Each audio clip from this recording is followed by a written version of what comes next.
لوگ یہ سمجھتے ہیں کہ ہمت کے ساتھ مقابلہ کرنے کے لیے سڑکوں پر اتریں، وہ انتہائی غلطی کر رہے ہیں اور ملک کے مستقبل کو، اقلیتوں کے مستقبل کو، اکثریت کے مستقبل کو برباد کر رہے ہیں۔ بابری مسجد کے مسئلے کو پہلے دن کو کوٹ کے اندر لے گئے اور جمعیت علماء آخری وقت تک کوٹ ہی کے اندر کو لڑتی ہے۔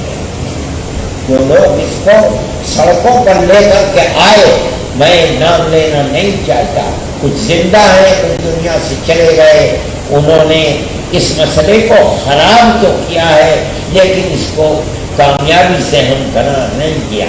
ملک کو آگ لگی ہے لیکن قسم کھانے کے لیے کسی کی زبان سے کلمہ خیر نہیں نکلتا کہ تم اپنے زبان پر جو تم نے تالے لگا رکھے ہیں اس کو توڑو۔ ملک کی بربادی کے لیے نہیں، آبادی کے لیے اپنے اقتدار کو کام میں لاؤ۔ نہیں لاؤ گے تو دیر ہے اندھیر ہے، ملک برباد ہو جائے گا۔ تقدیر کے فیصلے میں دیر لگ سکتی ہے لیکن ہندوستان ابھی عقل مند، عدل و انصاف کو چاہنے والے لوگوں سے خالی نہیں ہوا ہے۔ یہ آج ملک کی بدقسمتی ہے، یہ ملک کی اکثریت جس فرقہ پرست ذہنی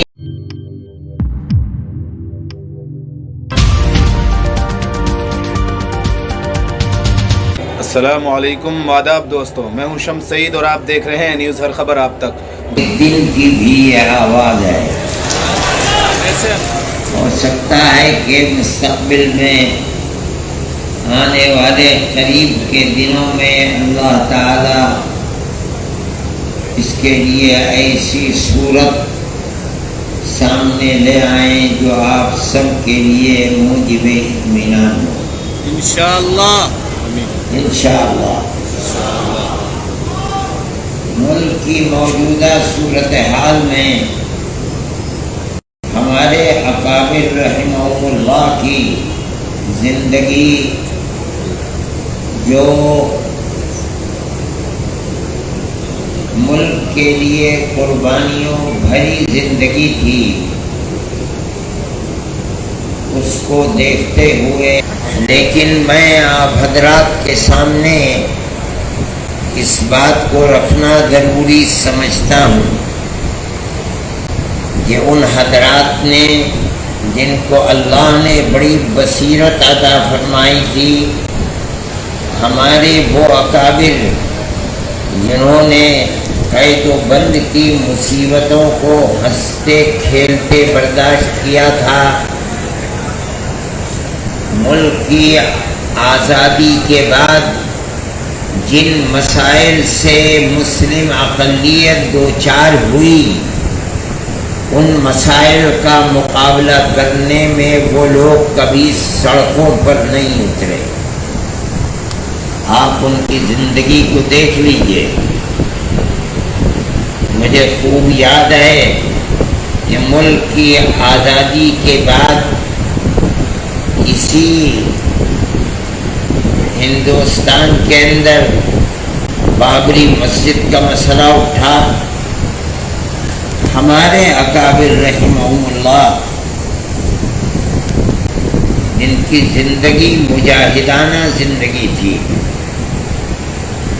ہتھیلی پر جان رکھ کر میدان عمل میں کام کرنے والے لوگ تھے، وہ سڑکوں پر نہیں اترے۔ یہاں دیوبند میں بقرعید صبح کو ہونے والی ہے، رات میں فورس آئی اور اس زمانے میں گائے ذبح کی جاتی تھی، جتنی گائے بندھی ہوئی تھی فورس آئی اور سب کو بل بھر کر لے گئی۔ یہ ایک واقعہ مسلمان کے سامنے ملک کی آزادی کے بعد اس طرح کا سب سے پہلا واقعہ تھا۔ وہ لوگ سڑکوں پر نہیں اترے، اس لیے کہ میں آج آپ سے یہ بات اس لیے کہہ رہا ہوں کہ آج مسلمان کے سامنے اس طرح کے واقعات شہر بشہر صوبہ بصوبہ ہیں۔ آپ کے اکابر نے جس طریقے کو اختیار کیا تھا آپ اسی طریقے کو اگر اپنائیں گے تو آپ کامیاب ہوں گے، ورنہ آپ ناکام ہو جائیں گے۔ ملک ہمارا ہے، ہم کہیں باہر سے نہیں آئے۔ دنیا کے دوسرے ملکوں کے اندر امریکہ میں، برطانیہ میں، فرانس میں، اٹلی میں، ساری دنیا کے لوگ آپ کو ملیں گے۔ ہر آدمی اپنی شکل و صورت، اپنے قد و قامت، رنگ و روپ، اپنی زبان کے اعتبار سے پہچانا جاتا ہے اور دنیا پہچان لیتی ہے کہ یہ فلاں ملک کا رہنے والا ہے۔ لیکن ہندوستان کے اندر جہاں کا مسلمان اپنی شکل و صورت کے اعتبار سے، زبان کے اعتبار سے، قد و قامت کے اعتبار سے، رنگ و روپ کے اعتبار سے اکثریت اور اقلیت میں کوئی امتیاز اور فرق نہیں رکھتا۔ اس کا مطلب یہ ہے کہ ہم سب اسی ملک کے رہنے والے ہیں اور ہمیشہ سے رہنے والے ہیں۔ یہ آج ملک کی بدقسمتی ہے، یہ ملک کی اکثریت جس فرقہ پرست ذہنیت کا شکار ہو گئی ہے، اور جو فرقہ پرست ذہنیت اپنے ہاتھ میں طاقت رکھتی ہے، وہ مذہب کی بنیاد کے اوپر امتیاز کر رہی ہے اور نفرت کو پیدا کر رہی ہے۔ میں آپ حضرات کے سامنے یہ پیغام دینا اپنا فرض سمجھتا ہوں، اپنے اکابر کی زندگی کو سامنے رکھتے ہوئے کہ آپ جہاں ہیں، جس جگہ ہیں، ان حالات کا مقابلہ کریں، پست ہمتی کو نہ آنے دیں، لیکن حالات کا مقابلہ سڑکوں پر اتر کر نہیں کریں، بلکہ پیار و محبت کی بارش برسا کر کریں۔ اگر آپ اس طریقے کو اپنائیں گے تو آپ یقین کیجئے کہ آپ کامیاب ہوں گے، خدا کی نصرت آپ کے ساتھ ہوگی۔ صحیح ہے، دنیا کی طاقت ان لوگوں کے ہاتھ میں ہے جن کو ہم دیکھتے ہیں۔ ملک کو آگ لگی ہے، لیکن قسم کھانے کے لیے کسی کی زبان سے کلمہ خیر نہیں نکلتا۔ اللہ دیکھ رہا ہے اس کو، خدا احکم الحاکمین ہے، دیر ہے اندھیر نہیں ہے۔ لیکن سوال پیدا ہوتا ہے کہ مجھے اور آپ کو کیا کرنا چاہیے؟ اگر ہم اللہ اور اس کے رسول کے دیے ہوئے وہ پیغامات، وہ قرآن کی آیتیں، وہ رسول اللہ کے فرمان، جن کو مذہب کی بنیاد پر نہیں، انسانیت کی بنیاد پر پیار و محبت کی جو تعلیم ہے، اگر مسلمان خدا کی توفیق سے ہم اس کو سینے سے لگائیں گے اور مضبوطی کے ساتھ تھامیں گے، قطع نظر اس کے کہ کسی کا دین، دھرم اور مذہب کیا ہے، ہم پیار و محبت کا ہاتھ بڑھائیں گے، ایک دوسرے کے ساتھ قربت کو اختیار کریں گے، تو میں یقین کے ساتھ کہتا ہوں کہ اللہ احکم الحاکمین کی نصرت ہمارے ساتھ ہوگی، اور انشاءاللہ ہم کامیاب ہوں گے۔ آگ لگانے والے خود اس آگ میں فنا ہو جائیں گے، پیار و محبت کو اٹھانے والے انشاءاللہ انشاءاللہ کامیاب ہوگے۔ میرے بھائی، آپ جہاں ہیں، بڑے شہروں میں ہیں تب، چھوٹے قصبات میں ہیں تب، دیہاتوں کے اندر ہیں تب، مدرسے چلاتے ہیں تب، اسکول چلاتے ہیں تب، آپ اپنے بھائیوں کے دکھ درد کے اندر شریک ہوں، ان کو قریب کریں، آپ دکھلائیں کہ مدرسوں کے اندر کیا تعلیم دیتے ہیں، اسکولوں کے اندر کیا تعلیم دیتے ہیں، آپ بچوں کو کیا سکھاتے ہیں، مدرسوں میں کیا پڑھاتے ہیں۔ آپ ان حالات کا مقابلہ اگر کر سکتے ہیں تو اسی طرح کر سکتے ہیں۔ جو لوگ یہ سمجھتے ہیں کہ ہمت کے ساتھ مقابلہ کرنے کے لیے سڑکوں پر اتریں، وہ انتہائی غلطی کر رہے ہیں اور ملک کے مستقبل کو، اقلیتوں کے مستقبل کو، اکثریت کے مستقبل کو برباد کر رہے ہیں۔ میرا یہ موقع نہیں تھا، میں تو ان کے بلانے کے اوپر آیا، لیکن میں نے دیکھا کہ مجھ سے پہلے آنے والے لوگ اس طرح کی باتیں کر رہے ہیں، تو میرا جی چاہا کہ میں بھی اپنے اس پیغام کو آپ کے سامنے رکھوں۔ یہ چاہتی ہے دنیا، ارباب اقتدار چاہتے ہیں کہ کسی طرح مسلمان ہندو کے مقابلے کے اوپر، اقلیت اکثریت کے مقابلے پر سڑکوں پر آ جائے اور باہم ہاتھا پائی ہو۔ میں یہ کہتا ہوں کہ مسلمان اس کو لکھ لے کہ اگر کسی ایک جگہ بھی مسلمان یہ کرتا ہے تو میں کہتا ہوں 100% کہتا ہوں کہ وہ فرقہ پرست ذہنیت کو تقویت پہنچا رہا ہے۔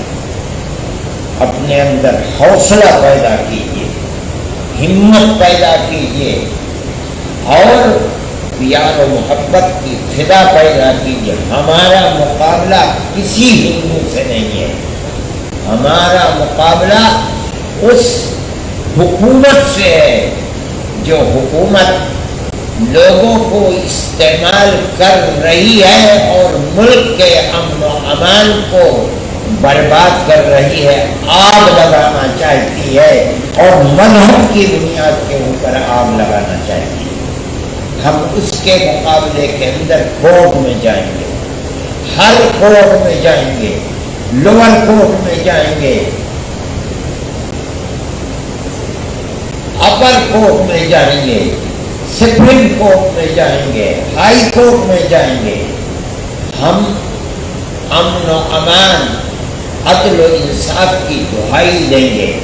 میں مانتا ہوں، سمجھتا ہوں کہ فیصلہ آنے کے اندر تقدیر کے فیصلے میں دیر لگ سکتی ہے، لیکن ہندوستان ابھی عقل مند، عدل و انصاف کو چاہنے والے لوگوں سے خالی نہیں ہوا ہے۔ آپ کو فیصلہ ملے گا اور جو لوگ گلی گلی، کوچے کوچے، مسجد مسجد آگ لگا رہے ہیں، اللہ ان کو خائر و خاسر اور ذلیل و رسوا فرمائے گا۔ اس لیے میرے بھائی، کوئی مایوس ہونے کی ضرورت نہیں ہے۔ اس ملک کے وہ بھی ہندو تھے جنہوں نے اخلاق کے مسئلے کے اندر اپنے نشان اور وہ جو ان کو انعام ملے تھے ان کو واپس کر دیا، حکومت کے ارباب اقتدار کے منہ پر مار دیے۔ وہ بھی لوگ آئے جو سینکڑوں کی تعداد میں بڑے بڑے پڑھے لکھے لوگ آئے اور انہوں نے صدر جمہوریہ کو ارباب اقتدار کی طریقہ کار کے خلاف درخواستیں دی ہیں۔ جو جہاں بیٹھا ہوا ہے وہاں اس کو برا سمجھ رہا ہے، اور آنے والے وہ دن جو ملک کو سری لنکا کی طرح سے بربادی کے کنارے پر پہنچانے والے ہیں، وہ اپنی آنکھوں سے دیکھ رہے ہیں۔ ہم ان حالات کا مقابلہ کس طرح کریں؟ میں اپنے اکابر کے طریقہ کار کو سامنے رکھتے ہوئے میں یہ سمجھتا ہوں کہ طریقہ یہی ہے کہ ملک کی اقلیت، اکثریت اور عوام کے مقابلے کے اندر سڑکوں پر نہ اترے. ہمارا جہاں کہیں مقابلہ ہوگا حکومت سے مقابلہ ہوگا. ہم حکومت کو 10 مرتبہ طاقت کے ساتھ، اخلاق کے ساتھ سمجھائیں گے، بتلائیں گے کہ تم اپنے زبان پر جو تم نے تالے لگا رکھے ہیں اس کو توڑو. ملک کی بربادی کے لیے نہیں، آبادی کے لیے اپنے اقتدار کو کام میں لاؤ. نہیں لاؤ گے تو دیر ہے اندھیر ہے ملک برباد ہو جائے گا، کنگال ہو جائے گا، تباہ ہو جائے گا. نہ اکثریت اکثریت رہے گی، نہ اقلیت اقلیت رہے گی. جو ملک کے حالات ہیں ان کو سمجھیے. میں بھائی ہونے کی حیثیت سے آپ سے کہتا ہوں کہ آپ مقابلہ پیار و محبت کے ساتھ کریں، تبھی آپ کامیاب ہو سکیں گے. جمعیت علماء کا یہی ایک پیغام ہے، میرا پیغام نہیں ہے. جمعیت علماء کے بزرگوں کا یہ پیغام ہے، ان کی زندگی ہے. انہوں نے کبھی اس چیز کو سامنے نہیں رکھا کہ وہ سڑکوں کے اوپر اتریں اور سامنے آ کر کے یہ بات کریں. نہیں، بابری مسجد کے مسئلے کو پہلے دن کو کورٹ کے اندر لے گئے اور جمعیت علماء آخری وقت تک کورٹ ہی کے اندر اس کو لڑتی ہے. جو لوگ اس کو سڑکوں پر لے کر کے آئے، میں نام لینا نہیں چاہتا، کچھ زندہ ہے، کچھ دنیا سے چلے گئے. انہوں نے اس مسئلے کو خراب تو کیا ہے لیکن اس کو کامیابی سے ہم قرار نہیں کیا. میں آج بھی یہی بات کہتا ہوں. ہو سکتا ہے کہ جو لوگ آپ میں ہیں ان کے جذبات بھی ہوں. میں اگرچہ ایک بوڑھا آدمی ہوں لیکن میرے سامنے ان اکابر کی زندگی ہے، اس لیے میں معافی چاہتے ہوئے اگر میری یہ بات میرے بعد احباب کو گرہ گزر رہی ہے تو میں معافی چاہتے ہوئے معذرت پیش کرتا ہوں اور جمعیت علماء ہند کے اکابر کے اس نظریے کو پیش کرتا ہوں کہ کبھی اقلیت اکثریت کے افراد سے لڑ کر کامیاب نہیں ہو سکتی. ہماری لڑائی ملک کے اندر جب بھی ہوگی حکومت سے ہوگی. حکومت ہماری ہے، حکومت سے ہم لڑیں گے. اگر حکومت ہمیں ہمارا حق دے گی ہم تالی بجائیں گے، اگر ہمارا حق چھینے گی ہم اس سے لڑیں گے. عوام سے لڑنا ہمارے لیے کبھی فلاح و بہبود کا سبب نہیں بن سکتا.